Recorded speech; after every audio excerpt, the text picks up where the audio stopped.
Hello students, you are welcome to our channel. आज हम class 10th का समांतर श्रेणी यानी अर्थमेटिक प्रोग्रेशन का एक्सरसाइज 5.2 की स्टडी करेंगे, जिसमें अपन पढ़ेंगे समांतर श्रेणी का nवां पद या व्यापक पद। तो चलो देखते हैं। आपको वीडियो को अंत तक देखना है और चैनल को सब्सक्राइब करना है। स्टडी मटेरियल को अच्छे से देख करके इसका अभ्यास करना है। तो समांतर श्रेणी एपी यानी अर्थमेटिक प्रोग्रेशन,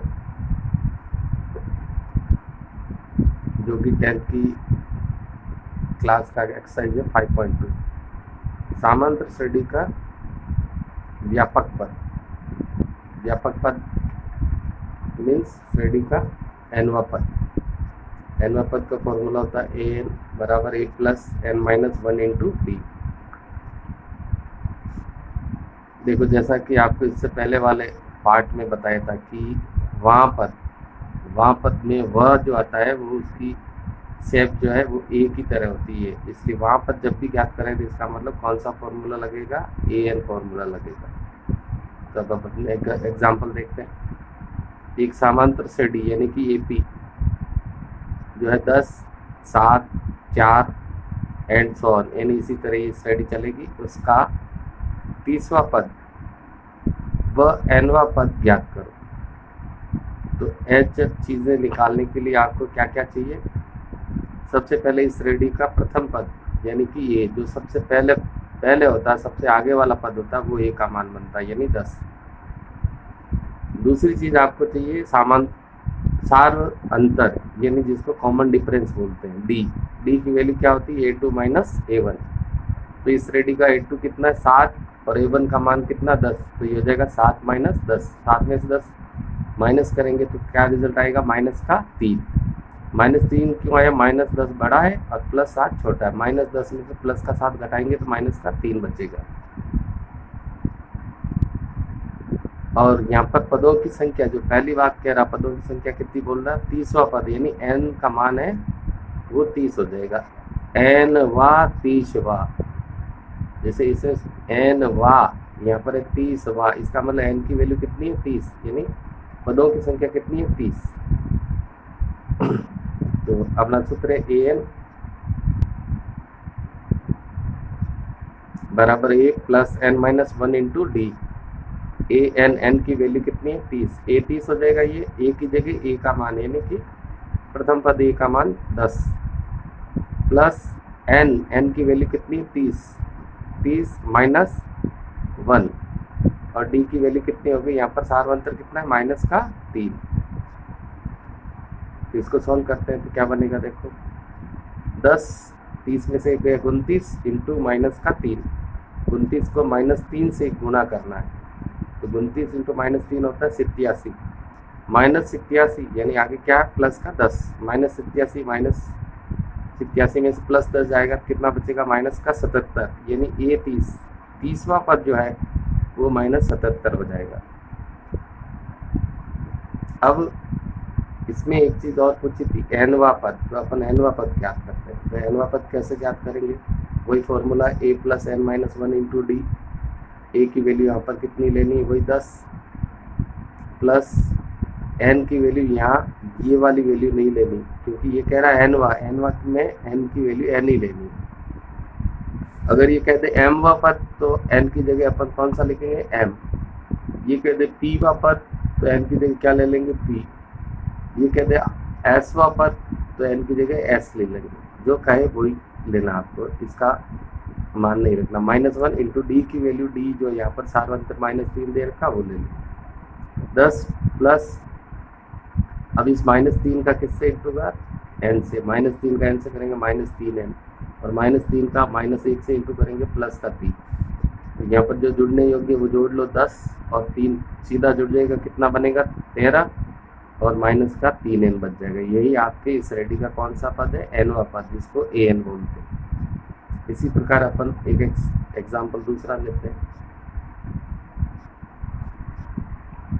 दूसरे एग्जाम्पल में जो समांतर श्रेणी है यानी एपी का जो मान है वो क्या है 3, 15, 27, 39 एंड सो ऑन, यानी इसी तरह से ये श्रेणी चलेगी। तो का कौन सा पद 639 639 है, आपको ये पता करना है कि श्रेणी का ऐसा कौन सा पद है जो ये है।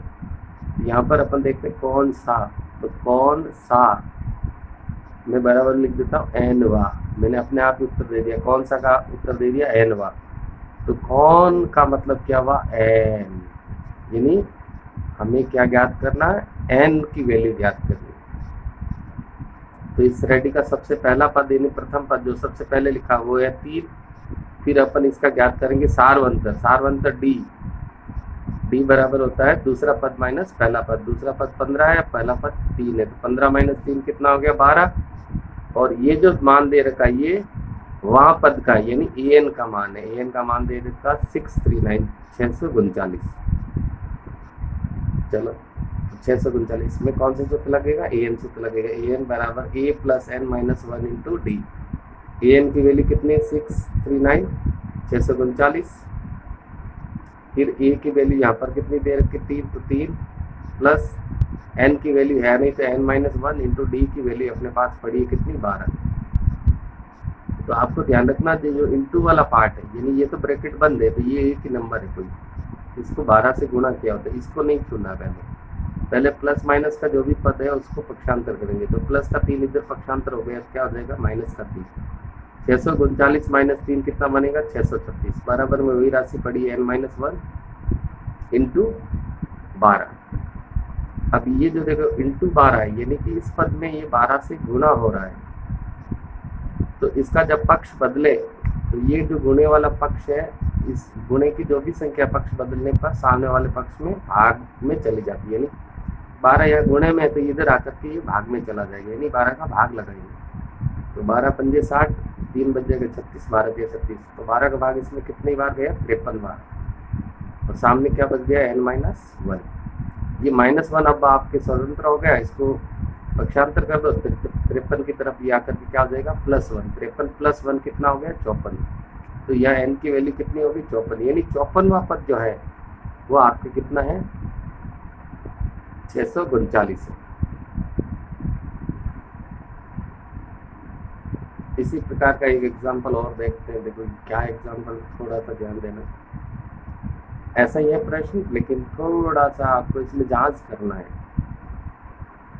क्या समांतर श्रेणी 3, 7, 11 का ऐसा कोई पद है, एक पद है जिसका मान 184 है।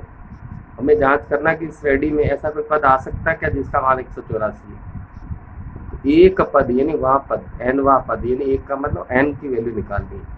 तो यहाँ आपको ध्यान देने योग्य बात है कि एन की जो भी वैल्यू आए वो पूर्णांक में होनी चाहिए, पूर्ण अंक होना चाहिए, पॉइंट में या फ्रैक्शन में नहीं होना चाहिए। तो चलो इसको सॉल्व करके देखते हैं। इस यहाँ पर प्रथम पद एपी का कितना है, ए का मान कितना हो गया 3, सारवंतर कैसे निकालेंगे, दूसरा पद माइनस पहला पद, डी बराबर दूसरा पद माइनस पहला पद, दूसरा पद 7 है और पहला पद 3 है, 7 में से 3 गए कितना बचेगा 4। और ये जो मान दे रखा 184 ये किसकी वैल्यू है एनवें पद की 184। तो सूत्र कौन सा लगेगा ए एन बराबर A plus N minus 1 into D. A N की वैल्यू 184, ए की वैल्यू यहाँ पर दे रखी 3 plus N minus 1 into D की वैल्यू यहाँ पर कितनी है 4। यहाँ पर भी वही स्थिति आ रही है, जो गुणे वाला पद है इसको छोड़ देना, जो प्लस माइनस का पद है उसको पक्षांतर करना।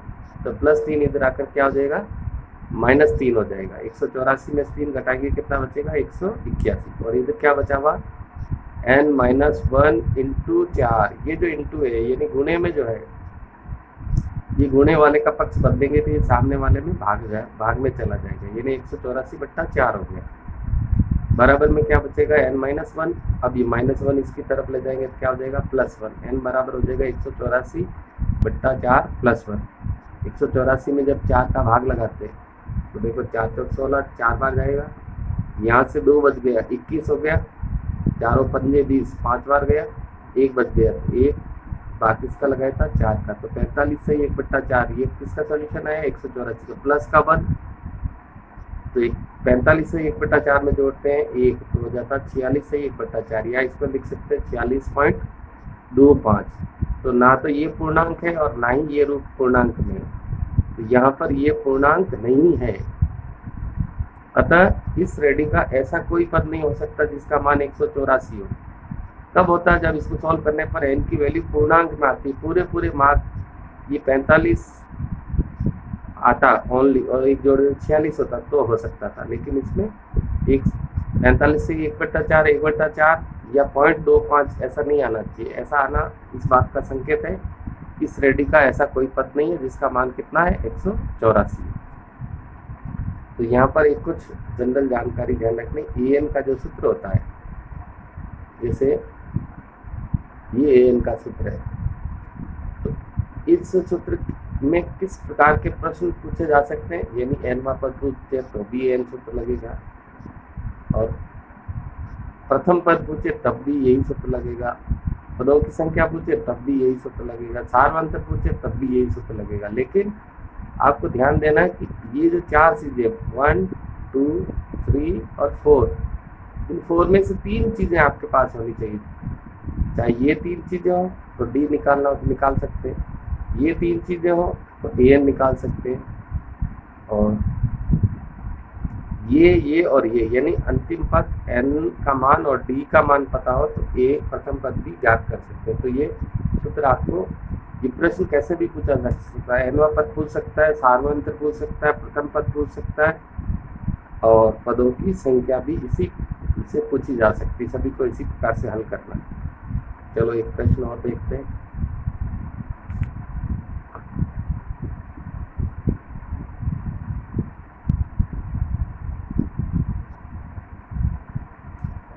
एक समांतर श्रेणी यानी एपी का तीसरा पद, श्रेणी नहीं लिखी है, तीसरा पद 50वां पद, तीसरा पद दे रखा और 50वां पद, उसका वैल्यू दे रखा क्रमशः 12 और 106।